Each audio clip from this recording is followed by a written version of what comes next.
they have some great insights to provide to us. I joined the division in 1997 as an honors attorney, so I've been here quite some time. And I just thought of this as I was hearing the first speakers, and I can't say that my experience is necessarily indicative of others, but I did not work on any cases involving any leniency applicants for my first 7 years at the division. I think I began working on a case involving a leniency applicant for the first time in 2005, and I don't think there has been a day that I've come to work since then where I haven't worked on a case involving at least one case or investigation involving a leniency applicant. So, like I said, I don't know that that's indicative of anything, but at least my experience has been it has been a huge success and that it has been a great enforcement tool for the division. So let me start with Bonnie to my right. Bonnie Sweeney is a managing partner and co-chair of the antitrust practice at Hausfeld LLP. During most of her 30 years of practice, Bonnie has represented claimants in antitrust litigation, including many cases involving defendants seeking leniency under the Antitrust Division's leniency policy. Bonnie served as co-lead counsel in In Re Aftermarket Auto Lights antitrust litigation, which we'll hear about today, in which the court denied a leniency applicant's bid for reduced civil damages under ACPERA, finding that the applicant had not provided satisfactory or timely cooperation. Bonnie's achievements in antitrust have been recognized by, among others, the Daily Journal Benchmark Litigation Rankings, Global Competition Review, and Law Dragon. Bonnie serves in leadership roles in the ABA's section of antitrust law and is an adjunct professor of law at the University of San Diego School of Law. Then I'll turn to Bruce. Bruce is one of the founders of his firm and has been litigating plaintiff antitrust class actions for most of his 39-year career. He was co-lead counsel in the LCD case for the direct purchaser class. He worked extensively with the DOJ attorneys who tried the criminal case, as well as counsel for the leniency applicant in the second in. The LCD case resulted in total settlements of $473 million for the direct purchaser class. And Bruce tried the case to a successful jury verdict against the only non-settling defendant in 2012. Bruce was also co-lead counsel in the credit default swaps case, which resulted in one of the largest antitrust class action settlements ever, $1.86 billion. More recently, Bruce tried the NCAA grant and aid case with Jeffrey Kessler, also on our panel. That case is considered one of the landmark cases related to antitrust in sports. In 2018, Bruce was named Antitrust Lawyer of the Year by the California Lawyers Association. He has been active in the ABA antitrust section for many years, heading up an initiative to bring more plaintiff attorneys into this section. And then to my immediate left is Amy Manning. Amy is global chair of the McGuire Woods Antitrust Trade and Commercial Litigation Department and has served on the firm's executive committee and is managing partner in its Chicago office. Amy has been recognized by the National Law Journal as an antitrust trailblazer and was named one of the most influential women lawyers in Chicago. She has represented clients including amnesty applicants in both criminal and civil antitrust cases in numerous industries including auto parts, generic drugs, capacitors, resistors, LCD, freight forwarding, real estate, press systems, polyurethane, staffing, and ocean shipping, among many other matters. She has also represented companies as plaintiffs in competitor versus competitor antitrust cases. She currently serves on the council of the ABA Antitrust Section and is co-vice chair of the ABA 2020 International Cartel Workshop. To Amy's left is Jeffrey Kessler. Jeffrey is co-executive chairman of Winston & Strawn and co-chair of the firm's antitrust practice. He has been lead counsel in some of the most complex antitrust cases in the country, including major jury trials, and has represented a number of U.S. and international companies in criminal and civil investigations in which ACPERA issues have been prominent. Jeffrey successfully defended Matsushita and JVC against claims of a worldwide conspiracy in the landmark U.S. Supreme Court case Zenith versus Matsushita, and he is regarded as a leading commentator on international antitrust law. He has been involved in numerous MDLs over the last 10 years that have involved companion government criminal investigations, including 6 different auto parts investigations for 6 different companies. And then finally, the end of our table here is Peter Halle. Peter is an antitrust division alumni in practice for 45 years. He joined the division under the honors program a few years before me in 1973 as a trial attorney. During his 8 years in the division, he investigated and litigated both civil and criminal cases. He was a member of the original staff of the AT&T case and was lead attorney in the marine construction industry antitrust price-fixing prosecution that netted the first maximum penalties after the Sherman Act became a felony. After Peter ended his DOJ career in 1981 as an assistant chief of the trial section, he practiced at Morgan Lewis, where he was an antitrust partner. During his years at Morgan Lewis, he was involved in the vitamins, air cargo, and air passenger, and the aftermarket automotive lighting products antitrust litigation, among several other cases. He represented ACPERA applicants before the division and in civil cases, and he is currently a visiting professor of law at the University of Miami School of Law, where he teaches consumer protection and presents an annual criminal law lecture. So as you can see, we have a very distinguished panel, and I'm excited to have them.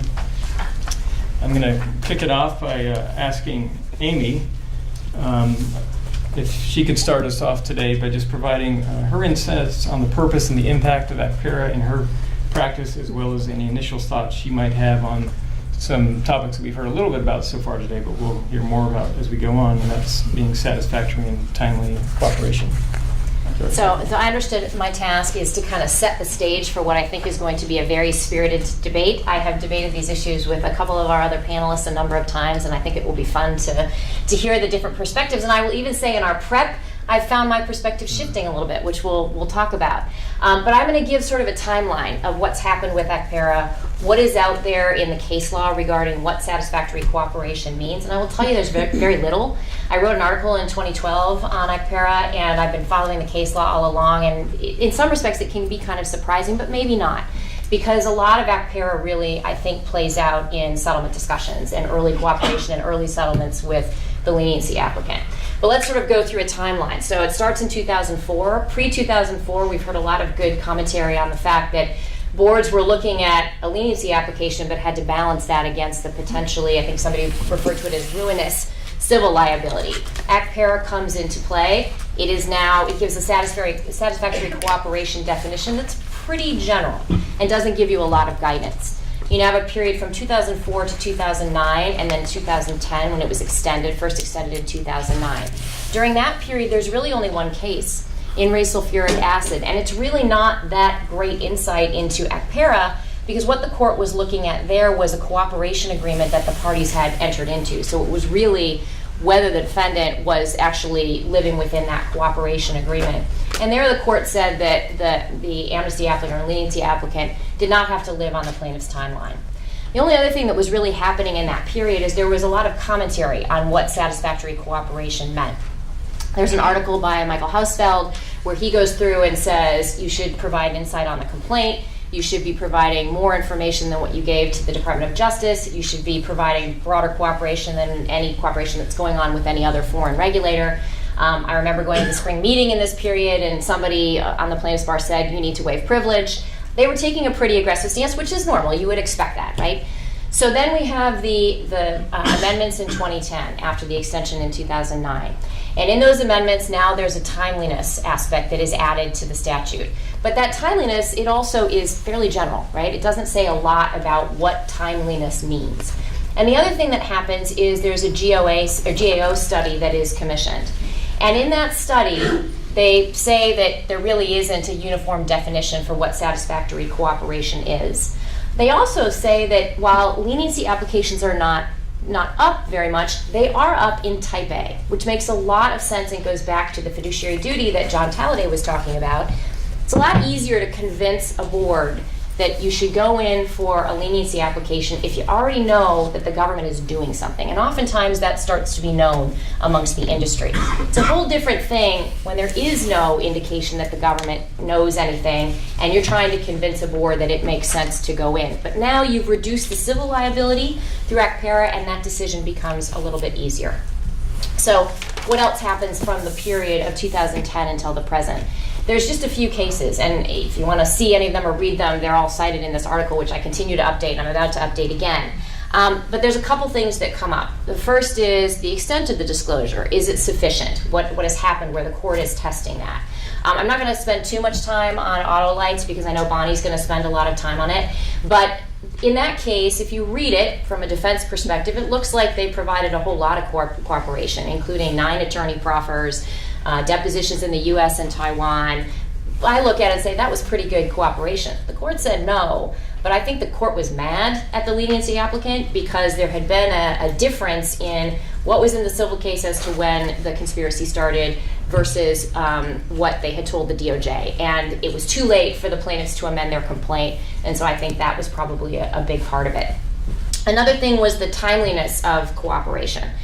You have in sulfuric acid, which had said you're not at the beck and call of the plaintiffs. You had auto lights where the court said, look, you should have given cooperation in time for them to amend their complaint. Satisfaction of the plaintiffs is another factor that the courts have taken into account. In some courts, they said, we're going to give that some pretty dispositive consideration if the plaintiffs are happy with the cooperation. But in polyurethane, the court said, well, we'll take that into consideration, but we think we have to do our own independent assessment of satisfactory cooperation. And then early on, there were discussions of whether the cooperation was consistent with the obligations under the leniency program. And then the January 2017 FAQs made that clear that the government viewed that you need to comply with all of the DOJ requirements in order to qualify for any of the benefits of ACPERA. The other thing that comes up in the courts is when to assess satisfactory cooperation. Some courts have looked at it and said, we're not going to do that until we get to damages in the very end of the case. Some courts have done it at the summary judgment phase, and some have done it on a motion of the parties. So, as evidenced by this summary, there's not a lot of clarity out there, and I think we're going to spend some time talking about whether that clarity needs to be enhanced. Great, thank you, Amy. Bonnie, what are your views on the goals of ACPERA, and then particularly maybe drawing on your experiences in the aftermarket automotive litigation? What would you? Sure. Well, there's been a lot of discussion already today about the principal goal of ACPERA being to reduce the company's disincentive to come forward and be a leniency applicant. Well, that's not the only goal of ACPERA. If you review the legislative history of that statute, it was very clear that the sponsors, and there were many co-sponsors, it was bipartisan supported legislation, wanted to increase compensation to victims of price fixing. I mean, as has already been said today, price fixing is viewed as the supreme evil of antitrust, and the Congress that drafted that statute had that in mind. There's comments from former Chairman Hatch. He says, ACPERA was intended to increase the total compensation to victims of antitrust conspiracies. And it was intended to do that first by providing the information to the victims early on, and also to reduce the costs of litigation. And this is something that has been recognized also by the Department of Justice in its remarks about the statute in the past.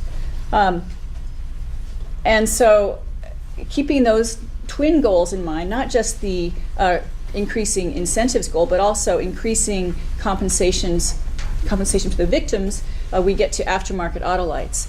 And as everyone has probably heard, there's very little case law. Aftermarket auto lights is really the only case that has talked about the substantive requirements of the statute. I was one of the lawyers for the plaintiffs in that case.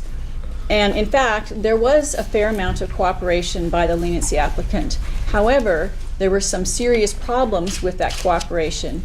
The Aftermarket Auto Lights Court addressed 3 issues that I think are relevant to our discussion today. First of all, was the cooperation satisfactory? Was it timely? And another issue which has been discussed so far is when is the determination made? So starting with when you make the determination about whether the cooperation has been satisfactory. There had been cases suggesting you have to wait till the end of the case. Well, the court in Aftermarket Auto Lights took a very sensible position. It really depends on the facts of the case and the procedural posture of that case. In that case, the court made the determination around the time of summary judgment. And some might say, well, that's too early. You don't know until the end of trial. But in fact, by that point, the number of defendants had been reduced from 3 to 1. There was one defendant, it was the leniency applicant. We were about to go to trial, so it seems silly to think that that leniency applicant was going to be the sole defendant and provide cooperation to plaintiffs. What more cooperation could be provided? So that was very common sense. And then the court addressed the timeliness of the leniency applicant's cooperation. And in fact, the leniency applicant had made one early proffer fairly early in the litigation. There were a number of stays at the request of the Department of Justice, but there was an attorney proffer during the stay that was imposed by the court at the request of DOJ. But then there was a substantial lull in the cooperation that was provided in the follow-ups to that initial proffer. And during that time period, the other defendants responded to discovery. In the course of discovery, we obtained a lot of very detailed information about the conspiracy. We were able to put together a very detailed timeline about the conspiracy. And so once the leniency applicant again began making cooperation, we already knew a lot of the story. But even more importantly, I think what had an impact on the judge, and Amy said, and I think people view this as being the motivating factor behind the judge's decision, that he was mad at the applicant for not disclosing to plaintiffs, to the civil plaintiffs, the same information that it had disclosed to the DOJ. And that's true. We learned through witness memoranda in the companion criminal case that the conspiracy had actually, the leniency applicant in its initial proffer and in subsequent follow-up proffers withheld that information. They said in their defense, they said, well, we didn't know if this was true. We were still following up. And the court said, well, you were sufficiently confident in that information that you provided it to the government. Why didn't you provide it to the civil plaintiffs? So I think this creates a very easy to understand, bright line rule. At a minimum, of course, the cooperation, what you provide to the civil plaintiff, should be just the same or just as complete as what you provide to the government. And also, one of the requirements of the statute that we haven't yet talked about today, when it's talking about the requirements for satisfactory cooperation, is the leniency applicant has to respond completely and truthfully without making any attempt either falsely to protect or falsely to implicate any person, and without intentionally withholding any potentially relevant information. So I don't agree that there is very little guidance in the statute. I think the statute is quite specific in many respects, and it asks litigants and the court to make the kind of common sense, fact-based decisions that are made in every single case. So Peter, you were also involved in... I certainly was. So, and you, I suspect, have a slightly different perspective. What are your thoughts on that? Well, I do have a somewhat different perspective, but I think you will all be pleased to find out, including Bonnie, that I share a lot of her views of what happened in that case and what the lessons learned. So let me start by saying, having done auto lights and a number of other cases involving ACPERA claimants, and I'll just call them claimants, I don't think that ACPERA is broken at all. It just needs some improvement. It ought to be renewed for another 10 years. I hope it will be. I think it's been a benefit to both plaintiffs and to defendants, obviously, and to the Antitrust Division's program, leniency program. Unlike the Sherman Act and most other antitrust legislation, ACPERA has a sunset provision. And so that provision invites thoughtful review and discussion of the kind that we're having today. And it invites rethinking what can be done better. And the last time this happened in 2009 and 10, I guess it took an extra year of thinking and discussion then. The statute was revised in important ways, specifically in ways that are the topic of the discussion today, talking about timing, talking about stays, talking about protective orders. I will leave it to Judge Ginsburg on the one hand and GAO on the other hand to figure out whether or not the statute is achieving its important goal of encouraging more leniency applications. I think the data is just not robust enough to tell one way or the other, and so one must fall back on one's own common sense.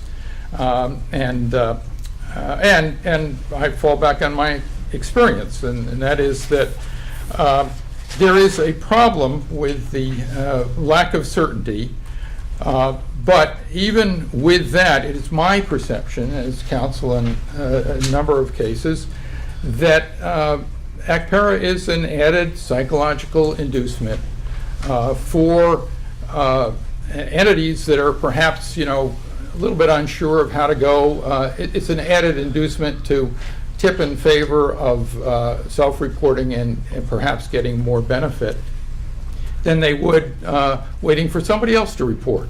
So I think it is, as a common sense matter, doing what it was intended to do. The lack of certainty that one will earn the benefits is an impediment, but I think it's not as big an impediment as some would say. Perhaps others have different experiences and actually have seen situations in which that impediment was so great that an entity decided not to self-report. So I'm in favor of renewal and improvement, and that improvement would have some additional standards by which a court could move forward and in a way that is more predictable. But even with a clear standard, there's always going to be some uncertainty, and certainly even without as clear a standard as we would like, that uncertainty is clearly illustrated by the aftermarket automotive flights case. The way I think about it, an ACPERA claimant must stand for its supper. A federal judge is the final arbiter of what and whether or not the claimant has qualified for ACPERA, but the statute does not indicate where the goal line is and how long a claimant has to move forward to cross that goal line. Moreover, there can be many twists and turns along the way in the form of stays and protective orders and the like. Often the issue of compliance with that ACPERA does not arise as the claimant settles early and contracts in the settlement agreement to cooperate and to obtain the ACPERA benefits. But that does not always happen, and the auto lights case is a prime example. It may not surprise anybody who's litigated one of these cases to find out that courts do not generally consider leniency applicants to be white knights. The ACPERA claimants are antitrust offenders and are treated as such by the courts. In my experience, the courts do not cut leniency applicants any slack, and of course this case, as Bonnie has set forth, is a prime example. Single damages is a worthy prize, but again, as a practical matter, most class actions are settled for single damages. And therefore, the value of this benefit without better certainty starts to diminish. You have to work for it, and what you may end up getting is what you would get anyway if you were first in the civil settlement door. ACPERA therefore may be somewhat of a detriment to leniency applicants, but I'm not going to argue that it is, because I've already told you that I think it is persuasive. The existence of the statute is persuasive in helping people cross that leniency threshold. There is profound disagreement in any of these cases with what are single damages and how they are to be measured. And so, as others have said in prior panel, that is something I think that would be nice, if possible, to address in the renewal of the legislation. There is no statutory standard for calculation of simple damages, and I think that is often an impediment to settlement. Parallel proceedings complicate the ACPERA claimant's progress, as Bonnie noted, and it clearly is noted if you read the Autolite's decision. The ACPERA claimant must navigate a really fine and difficult line. It's like Scylla and Charybdis in the Odyssey, between the division on the one hand needing its attention and cooperation often as the civil cases crank up, and the civil plaintiffs' attorneys, chomping at the bit for full cooperation and your attention too. So here's one point where stays of the civil case are sought by the division. Those cases should clearly address the restrictions, if any, imposed on ACPERA claimants' ability to cooperate. I think that it's important, and one of the learning points of this Aftermarket's case is that the judge really should be involved right from the beginning of the case in terms of cooperation and what is expected and when it should occur. The ACPERA statute itself, in the last renewal, Section 213D was added, and that contemplated that courts will enter stays and grant protective orders that will impact the timing of cooperation with the civil plaintiffs. So it's something there already, and one can either take advantage of it in a sensible way, or the statute can be approved to provide clearer guidance to both the division and to the applicants as to a process for being sure that these stays and protective orders do not somehow be used against the claimant in the future, where after years of litigation, the judge is all suddenly presented with what may look like slow cooperation, but indeed some of the slowness may be the result of stays and protective orders, which are not entirely clear. And judges are often very, very ready to address this kind of ambiguity by saying, well, you should have come back and asked or whatever and made it clear, but by then it's ancient history.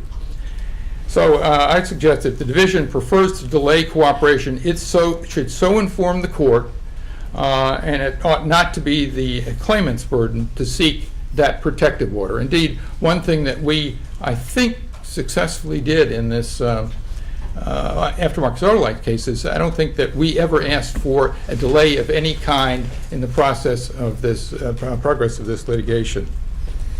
The ACPERA applicant does not want to look like the foot dragger, but sometimes the dragging is a result of other issues that should be addressed at the outset. Indeed, one of the lessons learned, I think, and it is learned for both us and I think the Plaintiffs' Council, is that the ACPERA statute should be addressed in the initial Rule 16 conference. And the Justice Department should be part of that addressing. If it has not intervened early to seek a stay, it should be part of that Rule 16 conference if it wants to get the full attention of the ACPERA applicant for its own prosecution and investigation.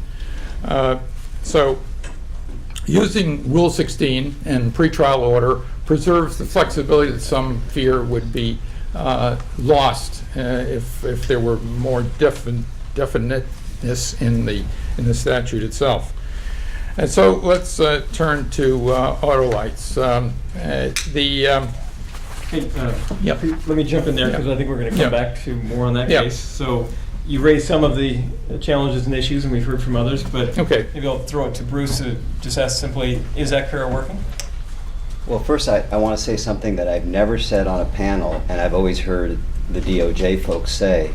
I am on the ABA Antitrust Section Council, and I am not speaking for the council. The views I'm expressing are my own today. I want to talk about uncertainty for a minute. I mean, there is uncertainty in every aspect of the law. Uncertainty is what makes balance and negotiation. Uncertainty happens every day. I mean, I like to pride myself in being a trial attorney. and a lot of you out there are. How certain are you of the outcome every time you walk in? How certain are you of the outcome of what a witness is going to say, even when that witness has given you their proffer? So I don't see uncertainty as being this kind of like hobgoblin out there that is something we can't deal with it. We deal with it all the time. And in fact, I think uncertainty breeds the ability of good counsel who trust each other to be able to negotiate the cooperation.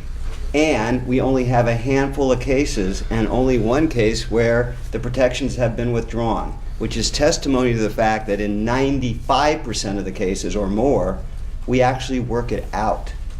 So I don't believe uncertainty is a bad word. To answer your question directly, if it ain't broke, don't fix it.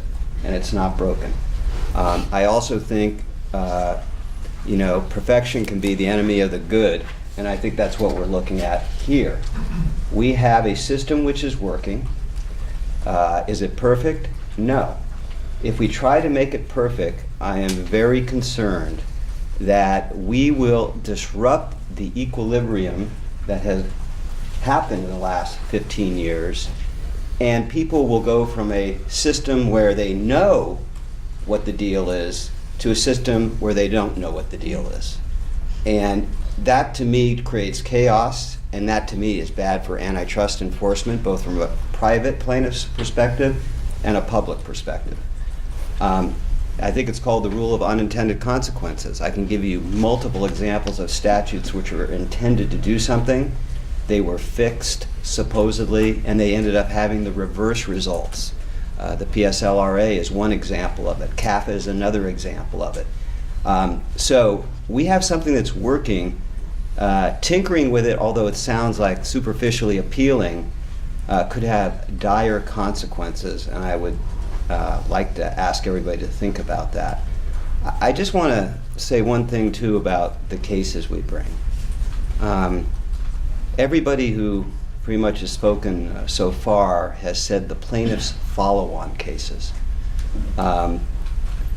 My firm, and I know Bonnie's firm, and I know Joe Severi's firm, who will be speaking later, we all do cases that are not follow-on cases. Personally, I've done three. I'll give you an example of. One right now is pending, the poultry case, where there is no DOJ investigation, and we're doing the whole thing ourselves. Another example is the potash case, where we actually had a letter from the FTC essentially exonerating the arrangements that were made between the potash manufacturers. And another is the credit default swaps case, where the investigation went away very early in the case and was of no consideration in the negotiations of the settlement or how we did the case. So this whole idea that we're out there just parlaying, government investigations for our own pocketbooks is wrong.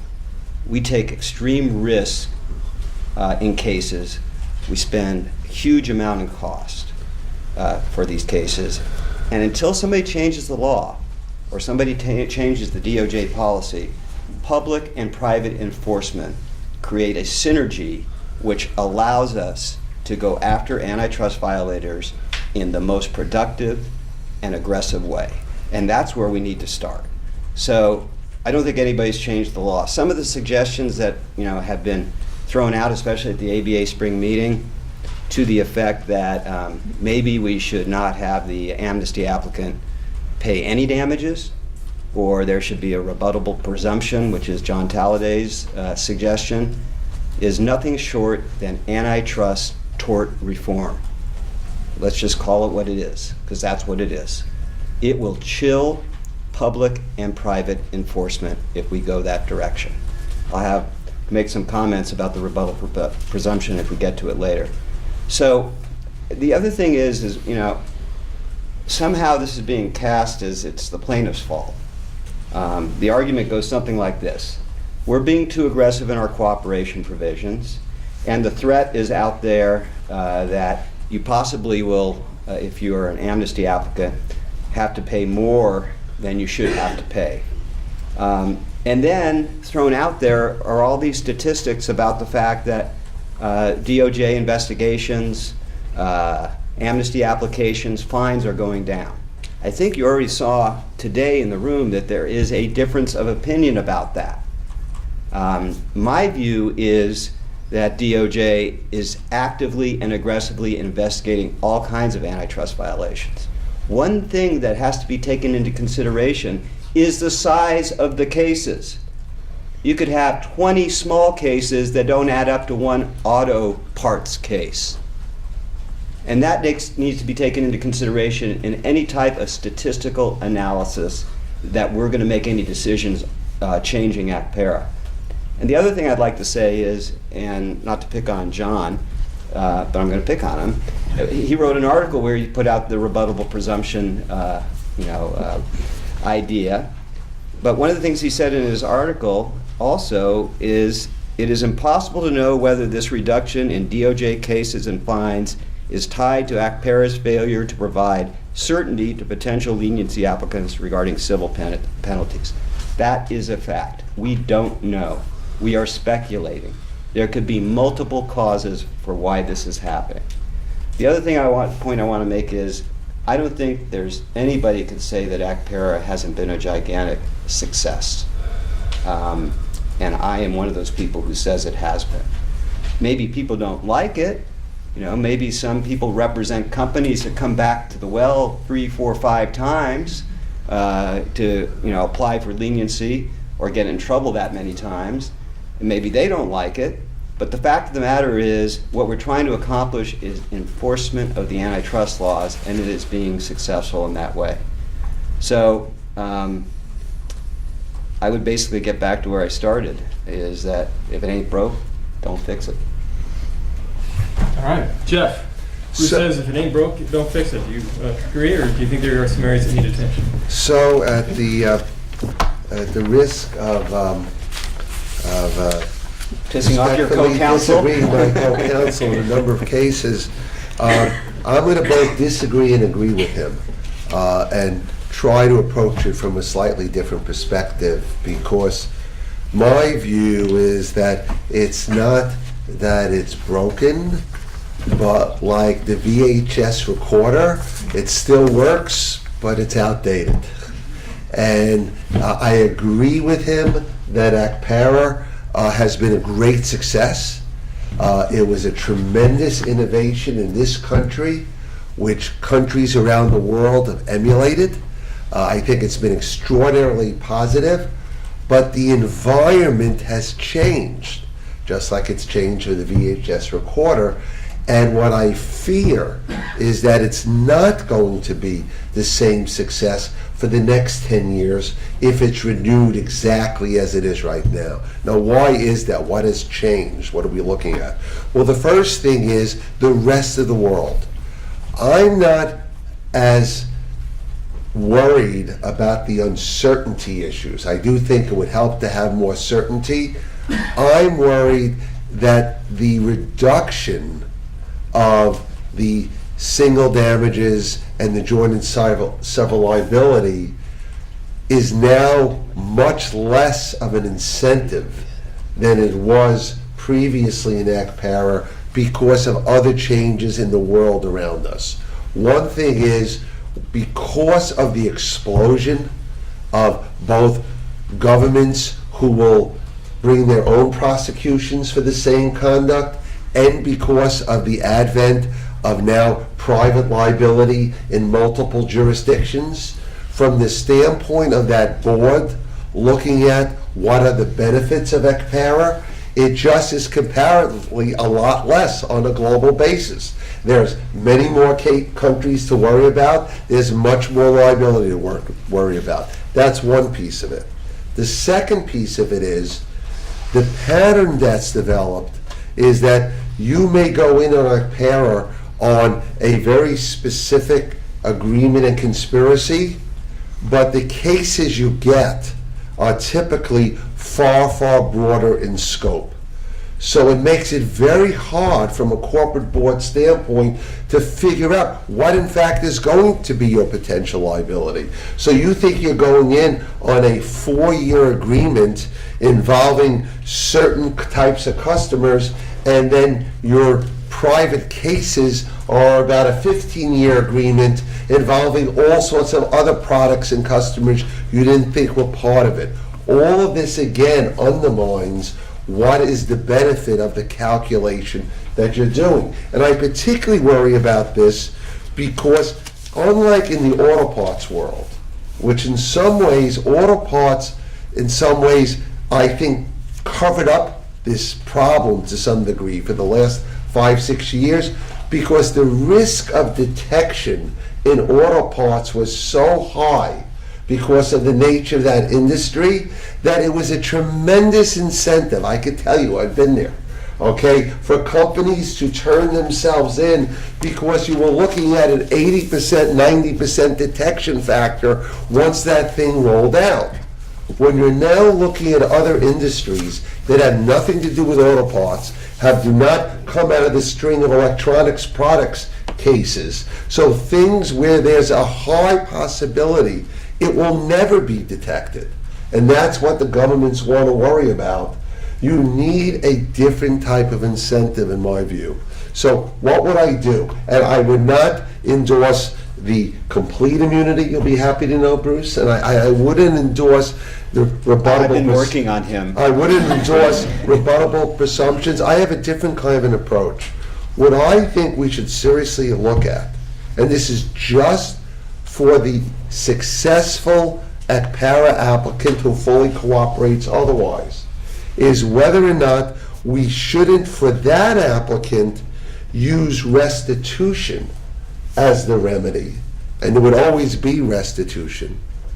Have it administered by largely the government, okay, and determine, like they do in other areas of criminal enforcement, that, okay, these are the damages you have incurred and you must pay them out into a fund, and you're still required, by the way, to cooperate with my friends Bruce and Joe and others on the plaintiff's side against everybody else who's there, and that becomes the ticket to get to the restitution remedy. But under formulas that would be known, so you can actually calculate, this is what my damage exposure is going to be, and it's proper. It solves the what is the actual damage issue that I've heard raised. It solves the scope issue, because you have some belief that you're going to go in and you're going to get a restitution based on the scope of what you're revealing and the government accepts as full cooperation of what's there. So it solves that. And maybe it serves as an inspiration, just like ACPERA did, for other countries to follow suit. So we've invented a new form of protection here. I think that would lead to more ACPERA applicants.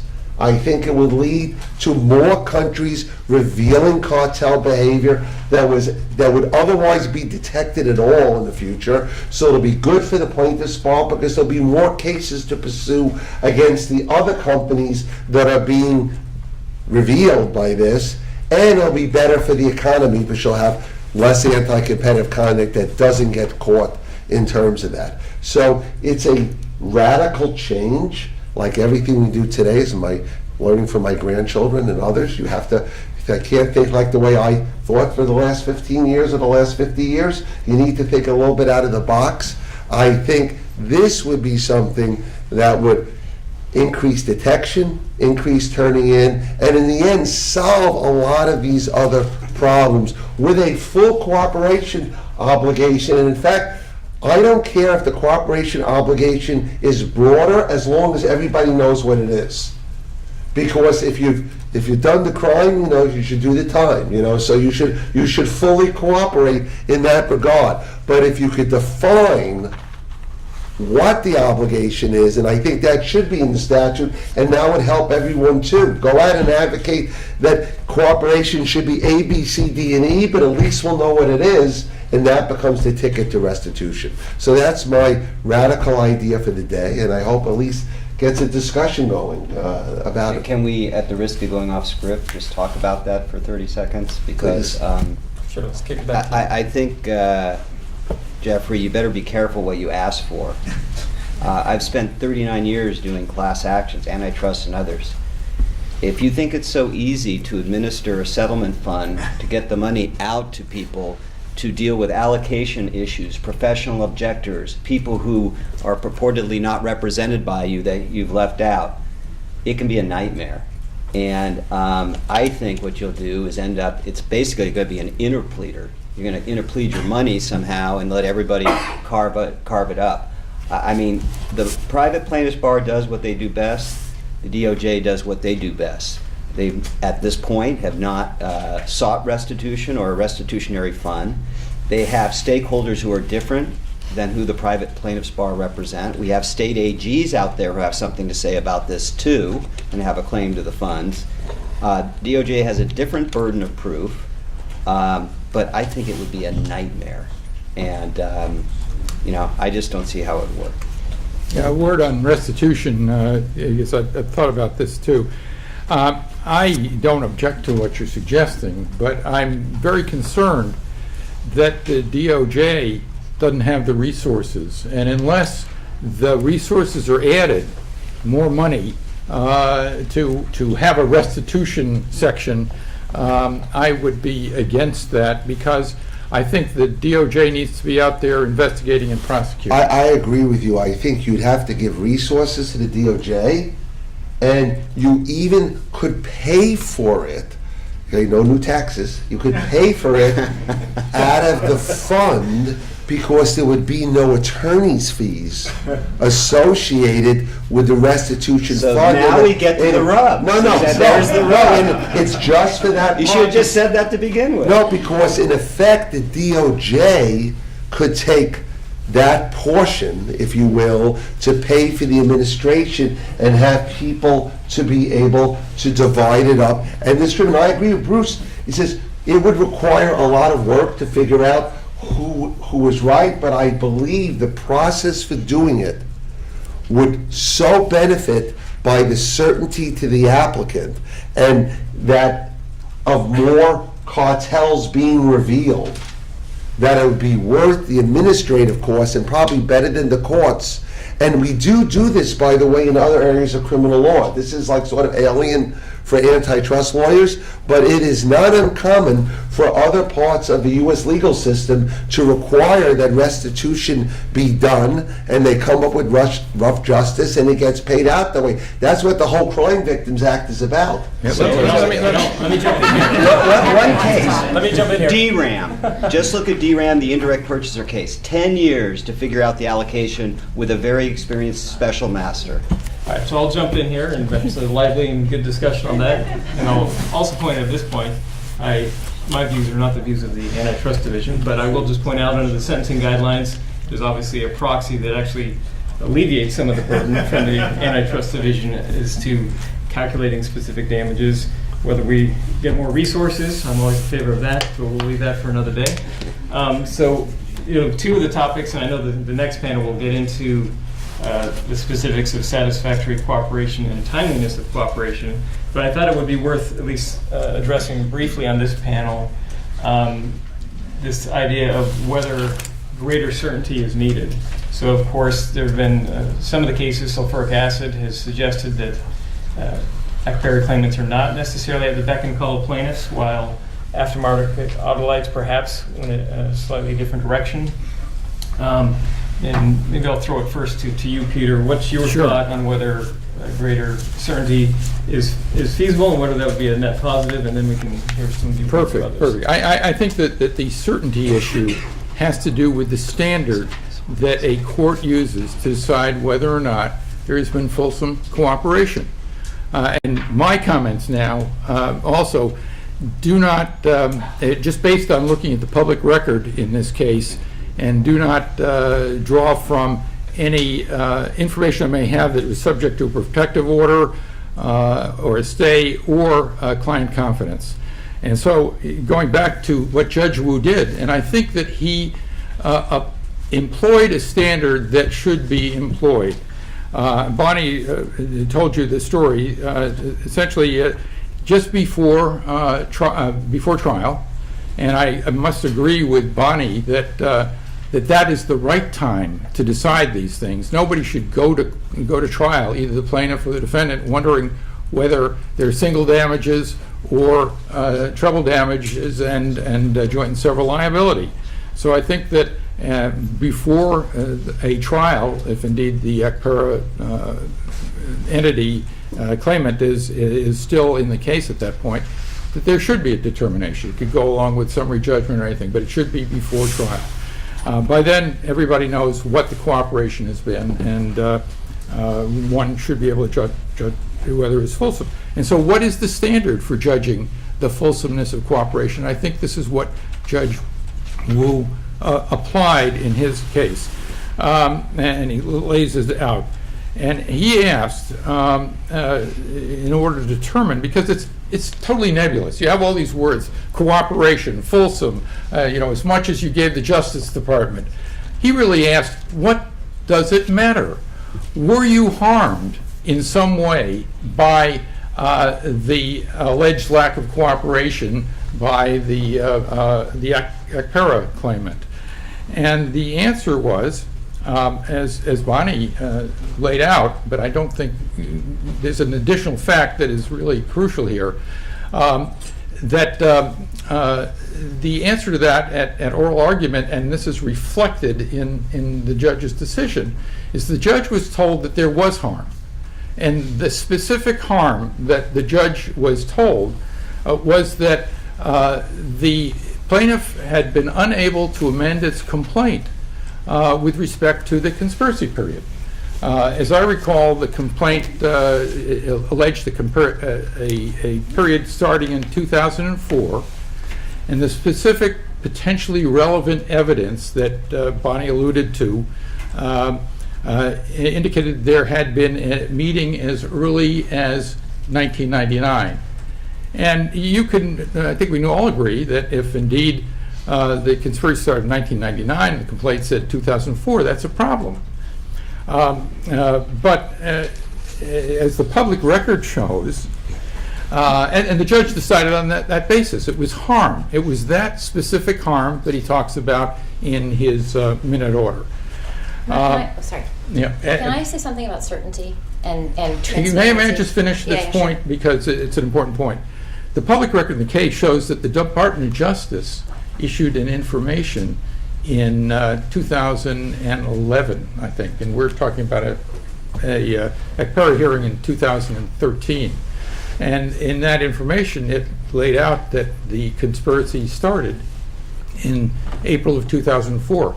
Bonnie has already said here that they had a timeline that they'd already made. And so it's hard to, well, I think the judge was absolutely right in terms of the standard that he set forth. The notion that there actually was any harm from the specific points that drew him to conclude there was harm is not supported by the public record and certainly by what we've heard today. Amy, what are your thoughts on that? So I've been thinking a lot about this. I've been thinking about it since our conversation yesterday in preparation for this panel about certainty and transparency in the amnesty program and in ACPERA. And I started practicing law right when the leniency program was getting started. So I've watched it develop. And it's a delicate trust. There is a delicate trust on both sides. There's a delicate trust with the government when you bring a client in to apply for leniency. There's a delicate trust with the plaintiff's lawyers when you are the leniency applicant. And the more you can create certainty around that, the easier it is for the defense lawyer to counsel their client on exactly what is going to happen.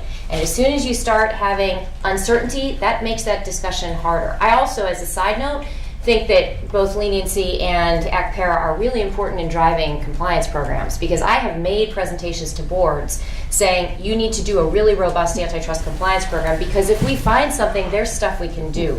And again, the more clarity there is, the better. Even when the 2017 FAQs came out, I thought a little bit of uncertainty was injected into the program that made people kind of nervous. Now, does that mean you have to legislate every single thing that you do for cooperation? No, because you need to have it loose enough that you can deal with the different timelines that happen in different government investigations versus the plaintiff's cases. So you have to keep it somewhat loose, but I think right now it's maybe a little bit too loose, and we don't have a lot of guidance from the case law, so a little bit of clarity, but not ridiculous, and that's where you influenced me, Bruce, in our conversation, is maybe necessary. Wow, I had a successful day already. Yeah, Bonnie, what are your thoughts on whether, we heard from Bruce that clarity is not needed, is there a way to achieve more clarity, or is that just unnecessary? Well, I think this discussion illuminates that it's difficult to legislate the additional factors that should be laid out in a statute to which leniency applicants can aspire. I think, as Peter discussed in the Aftermarket Autolites case,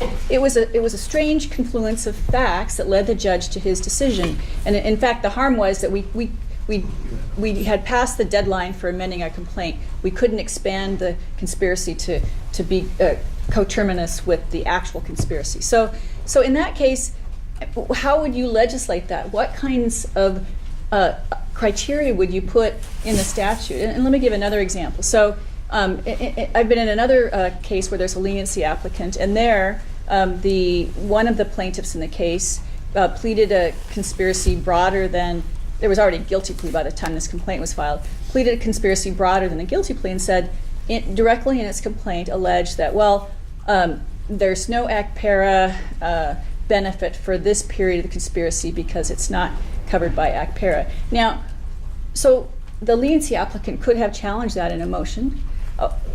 So there's all these complaints about lack of clarity from the statute, lack of case law, but the few motions that have been filed have principally been filed from the plaintiffs, from the claimants, not by the leniency applicants. So if there is this genuine difficulty in understanding the statute, or that if it's believed that the plaintiffs are overreaching, there are remedies for that exist today, and I think it's just impractical to try to legislate the different facts, the different kinds of cooperation that should be provided. So what I would, if you asked, like, what would you put, Bonnie, I actually liked what you said at the beginning when you said that you should provide everything you've given to the Department of Justice. As a minimum. Okay, well, you're saying minimum. I'm saying that if that were the standard, you would know exactly what you did to the Department of Justice. It was the basis for the DOJ finding that your cooperation was sufficient, because if it wasn't enough, they wouldn't give you the amnesty status to begin with. Plus, by the way, giving you, of course, witnesses and things like that. I'm not talking just about the scope. I'm not saying you don't also get the witnesses and everything else, but at least then you would have an understanding. That doesn't resolve the timing uncertainty issue, which I think can be complicated with stays and different government investigations. Although I agree completely, there should be sufficient cooperation that the plaintiffs have time to put it and take advantage of it, in their case. So that's really what the auto law case was about. They got prejudice there. But I do think if there was some increased way to define that, that is the scope, then at least you'd understand, okay, I know exactly what we did with the DOJ, and that was enough, so I'm gonna turn all that over regarding these products to the plaintiffs. That would give you some certainty, at least in my view. So, I think Bruce has something he'd like to say. So, I think cooperation, to paraphrase a Supreme Court justice, is a little bit like pornography. I can't define it, but I know it when I see it. And I have gotten gold-plated cooperation where, by a second in, by the way, in a case where the proffer was absolutely outstanding. Binders of material, summaries of what the testimony would be, a timeline of everything, what they knew about the other defendants, and a willingness to cooperate throughout the case. Why is that important? Because we're here, speaking to a lot of folks from DOJ. To me, it was important because it allowed me to navigate the cooperation and present the evidence in a way that didn't interfere with the DOJ investigation, because I knew which witnesses were there to be their witnesses at the criminal trial. I knew which witnesses they thought might be antsy, and we knew how far we could push or couldn't push with a witness and get that out of them. So cooperation isn't just like to help the plaintiffs. Cooperation also allows us to navigate this process so we interfere as little as possible with DOJ. Yeah, let me just add, if I may, to that, going back to something I mentioned earlier, 213D could be amended to provide the kind of flexibility that Bruce wants. And that would be to say something like, the federal judge should, at the outset of the case, inquire as to ACPERA and set up, as part of the pretrial schedule, deadlines for pretrial cooperation. And that and it would take into account the DOJ's interests in everything else. And so you could have something that was tailored in each case, just like pretrial orders typically tailored in each case, that directly accounts for the uncertainty, not all of it, but a lot of the uncertainty in ACPERA. Okay, so we've burned through our time. I think I've got 2 minutes, so I'm going to throw it out and see if there's anybody that has a burning question that they would like to ask to someone on the panel. Not seeing any hands. We'll Can we do 2 minutes of just closing remarks? yeah, we had a final question that what would you suggest to improve the ACPERA process as we're considering reauthorization, or as Congress is considering it? You have 30 seconds each. Oh, boy.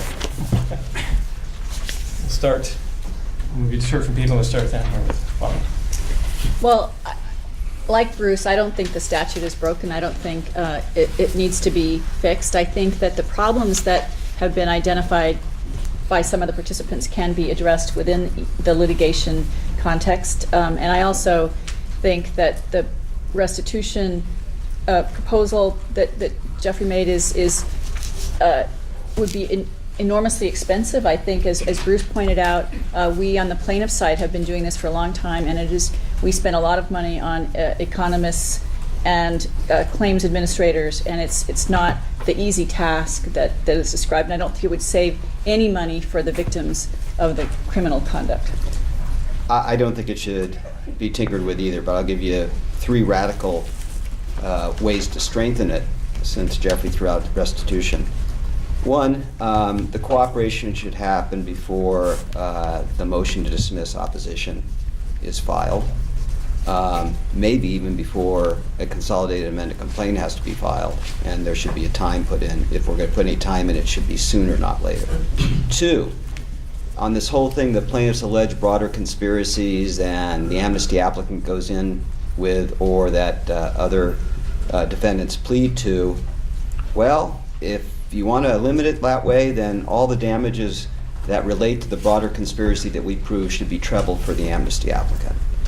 And lastly, give individual employees at companies an antitrust bounty, like on a qui tam action, and let them come in and to blow the whistle on their companies, and then let the company try to beat them in, and whoever gets in first is going to be the cooperating witness. If the employee comes in and blows the whistle and cooperates, and then the company comes in for amnesty application, deny it.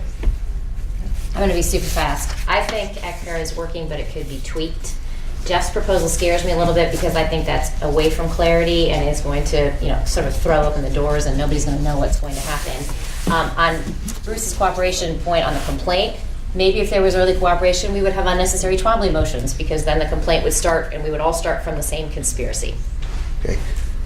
I'm not going to repeat my spiel for restitution, but I will address that. I agree with one of Bruce's suggestions because I want certainty. If the statute said provided before the consolidated amended complaint and we all knew what it was, I actually think that would improve the process, as long as we knew that was the time that would satisfy it. So I could endorse that. I also think there should be a determination by the court, for example, prior to trial.